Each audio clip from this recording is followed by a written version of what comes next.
Halo, jumpa lagi dengan saya Dionius Ondon, CGP Angkatan ke-7 dari SMP Santa Monica, Kabupaten Kuburaya, bersama Pasil Ibu Siti Anissa, pengajar praktik Bapak Iit Marsono. Nah, kali ini kita akan melaksanakan praktik coaching bersama rekan sejawat, yaitu Bapak Ketros Jumadi, guru matematika SMP Santa Monica. Nah, setelah kita melakukan praktek coaching, kita lanjutkan dengan observasi pembelajaran berdiferensiasi di kelas 8A. Nah, setelah itu kita lanjutkan dengan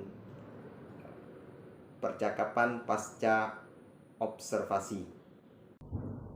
Selamat sore Pak Ketros, apa kabar? Selamat sore juga Pak, kabar baiknya Pak, terima kasih. Sepertinya ada yang ingin Bapak ceritakan ya?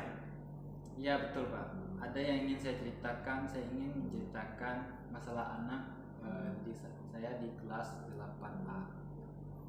Silakan Pak. Terima kasih Pak.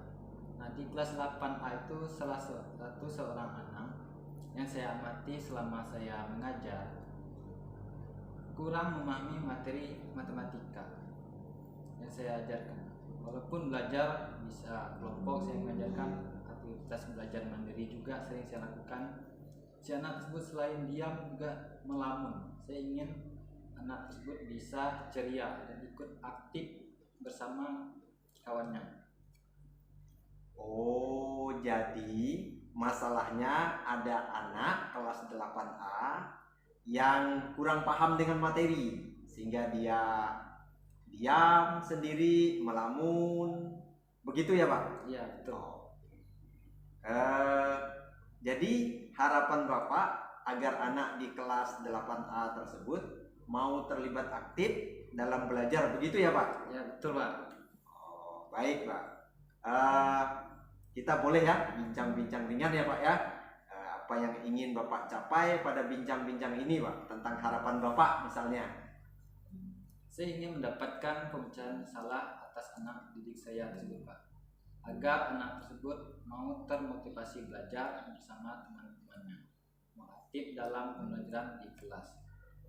Oh, jadi Bapak berharap di akhir bincang-bincang kita kali ini Bapak mendapat solusi atau pemecahan masalah dari anak kelas 8A yang kurang paham, begitu ya Pak? Ya betul Pak. Oke, baik Pak. Sebelumnya saya ingin bertanya Pak tentang pendapat Bapak terlebih dahulu. Kira-kira nih, menurut Bapak motivasi dalam belajar itu sendiri seperti apa ya Pak?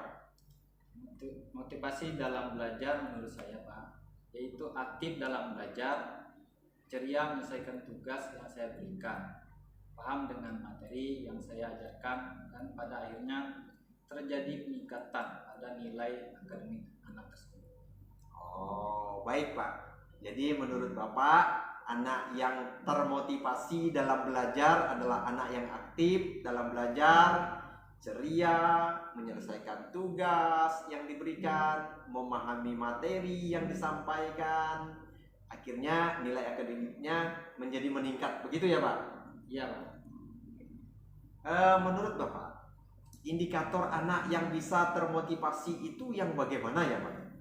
Contoh kecil yang saya Pak, anak yang ceria dalam belajar yaitu selalu aktif dalam kegiatan belajar mengajar dan memberikan respon positif di kelas. Kurang memahami materi, biasanya anak itu suka bertanya, dia tidak paham dari materi yang sudah kita jelaskan. Seperti itu Pak. Jadi menurut Bapak indikator utamanya ceria itu adalah aktif, berkomunikasi, selalu memberikan respon positif dan memahami materi yang diajarkan. Jadi kalau tidak paham dia bertanya. Begitu ya Pak? Iya Pak. Baik Pak. Nah kalau begitu rencana apa yang akan Bapak coba terapkan agar anak kelas 8A tersebut yang kurang paham dengan materi tadi termotivasi dalam belajarnya Pak? Saya akan mencoba menerapkan pembelajaran berdiferensiasi di kelas 8A. Akan akan saya coba rancang dan terapkan diferensiasi proses dan diferensiasi produk sebagai langkah awal saya, Pak. Wah, bagus sekali itu Pak, menarik sekali Pak. Semoga dengan pola pendekatan yang Bapak rancang ini bisa membuat perubahan pada anak di kelas 8A tersebut ya Pak ya. Jadi yang belum paham itu menjadi paham, tidak melamun. Semoga ya Pak. Baik Pak. Berarti minggu depan kita coba rancang lagi pertemuan santai kita untuk melihat kemajuan apa yang sudah dihasilkan anak kelas 8A tersebut ya Pak ya. Baik Pak, terima kasih karena Bapak sudah meluangkan waktu buat membantu saya mengatasi masalah anak di kelas 8. Sama-sama Pak. Terima kasih Pak. Terima kasih kembali Pak. Sampai jumpa minggu depan ya Pak ya. Baik Pak, saya kembali ke kelas dulu ya Pak. Selamat siang. Oh iya, silakan. Terima kasih Pak. Nah ini kita akan bahas materi tentang kubus. Nah kubus ini adalah ditampilkan. Jadi pembahasan kita tentang kubus. Nah hari ini pembahasannya mungkin bagaimana cara mendapatkan luas kubus dengan cara menghitung bangun datar yang ada pada kubus. Nah, yang pertama kalian silakan buka dulu di buku ini, buka yang ada bawah buku. Di halaman 128. Halaman 128 silakan buka. Nih, film berapa itu? Jadi halaman 55. Nah, saya bagi waktu kalian membacanya 5 menit. Silakan baca dulu. Kalau ada pertanyaan silakan langsung ajukan pertanyaan saya. Silakan. Waktunya 5 menit. Nah, bangun datar ini kan bagian kita bangun datar. Bangun datar itu ada di kelas 7 semester 2. Jadi kalian sudah belajar ini. Bangun datar ini. Saya kasih waktu.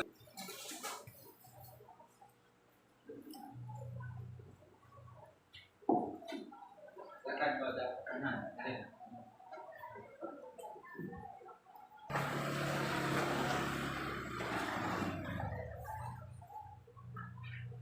Silakan pertanyaan Bapak pertama. Nah, yang sudah kalian baca itu yang pertama bangun data yang sudah ada di situ ada berapa? Ada bangun data dari itu. Ada apa? Persegi. Ada berapa perseginya? Ada 6. Nah, bagaimana langkah-langkah mencari luas masing-masing persegi itu? 6 dikali luas persegi. 6 dapat dari mana tadi? Ya, betul. Nah, S-nya itu rumus S kali S itu adalah rumus persegi. Akan belajar matematika mengenai jaring-jaring kubus dan geometrik.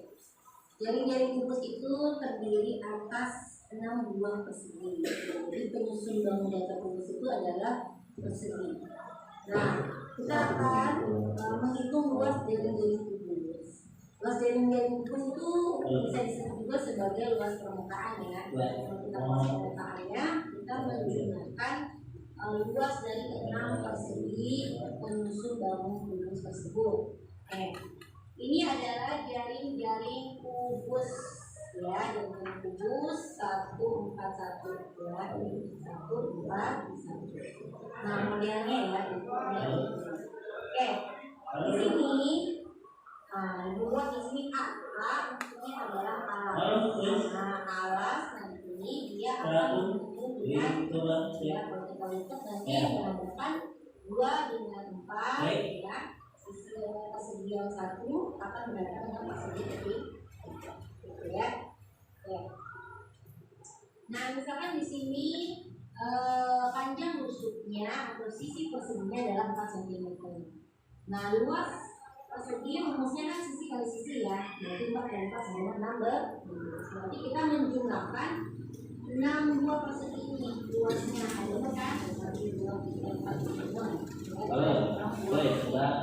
yang menggunakan masing-masing luasnya 16 Bapak Ibu beri 16 banyak yang kali luas permukaan atau luas. Nah, dari pemetakan ini dapat disimpulkan bahwa rumus luas permukaan kubus adalah 6 dikali S pangkat 2, ya. 6 dikali S pangkat 2. Jadi 6 dikali panjang musuhnya basisnya 4, berarti 6 dikali 4 pangkat 2. 4 pangkat 2 16, berarti 6 dikali 16 96 cm per. Oke. Kemudian next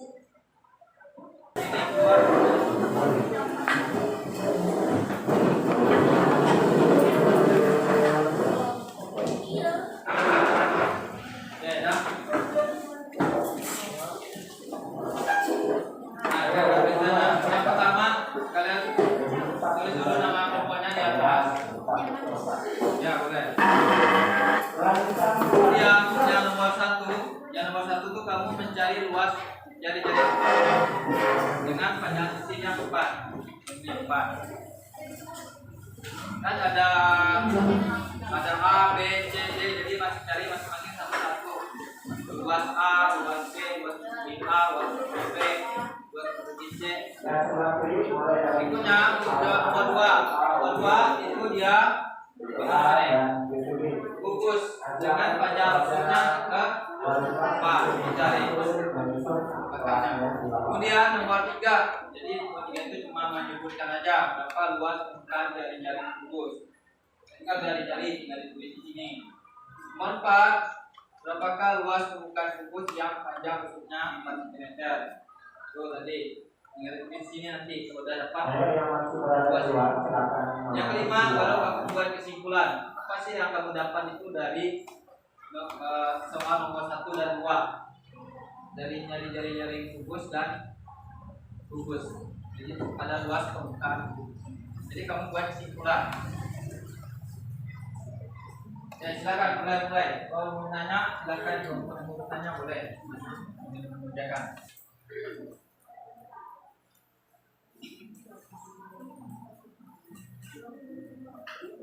Di situ aja. Selamat sore teman-teman dan Bapak Guru sekalian.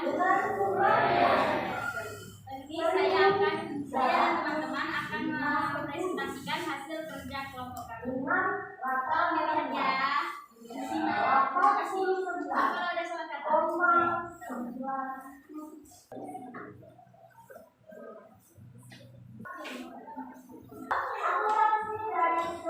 Jadi 16 dia ambil apa tuh?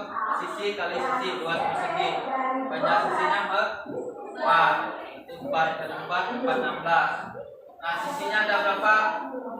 Ada 6. Maka mereka nambahkan 16-nya sebanyak 16 kali. 6 kali. 1 2 3 4 5 ada 6. Jadi dapat sama, oke, ada yang sama. Jadi itu yang akurat, jawabannya 90.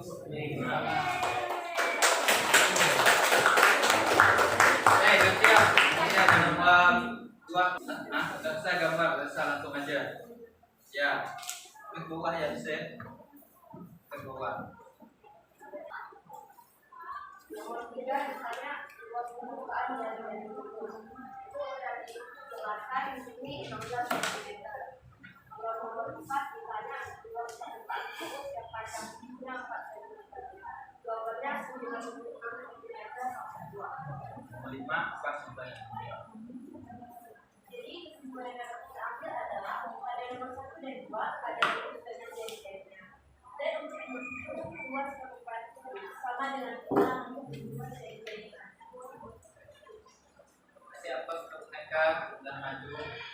Kita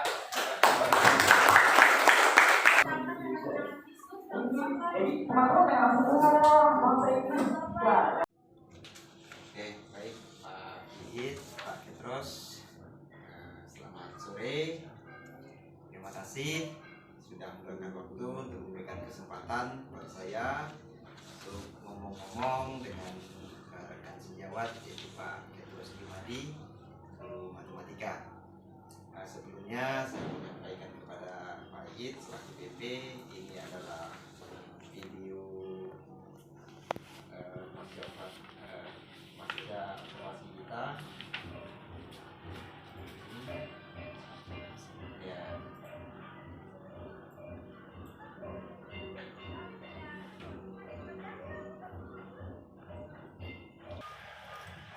baik. Selanjutnya ini adalah video pembelajaran kelas hasil dari presentasinya. Oke, baik Pak Ketros, bagaimana perasaan Pak Ketros setelah melaksanakan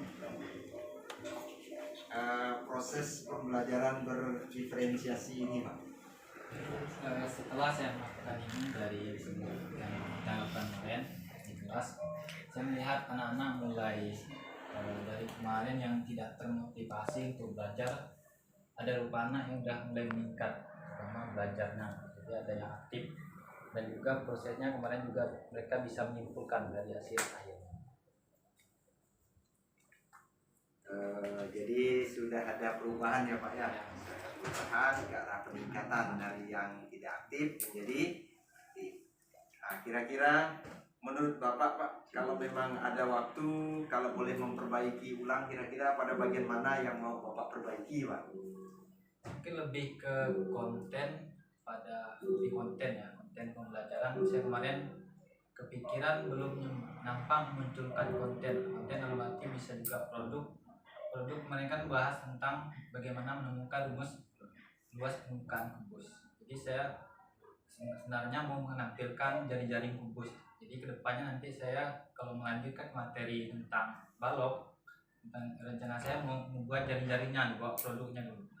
Jadi nanti ditampilkan, diberikan ke anak-anak masing-masing satu kelompok, jadi mereka bisa nyari sendiri. Jadi ada korelasinya. Jadi menurut Bapak kalau ada waktu, jadi kedepannya Bapak adalah yang diperbaiki kontennya gitu ya Pak?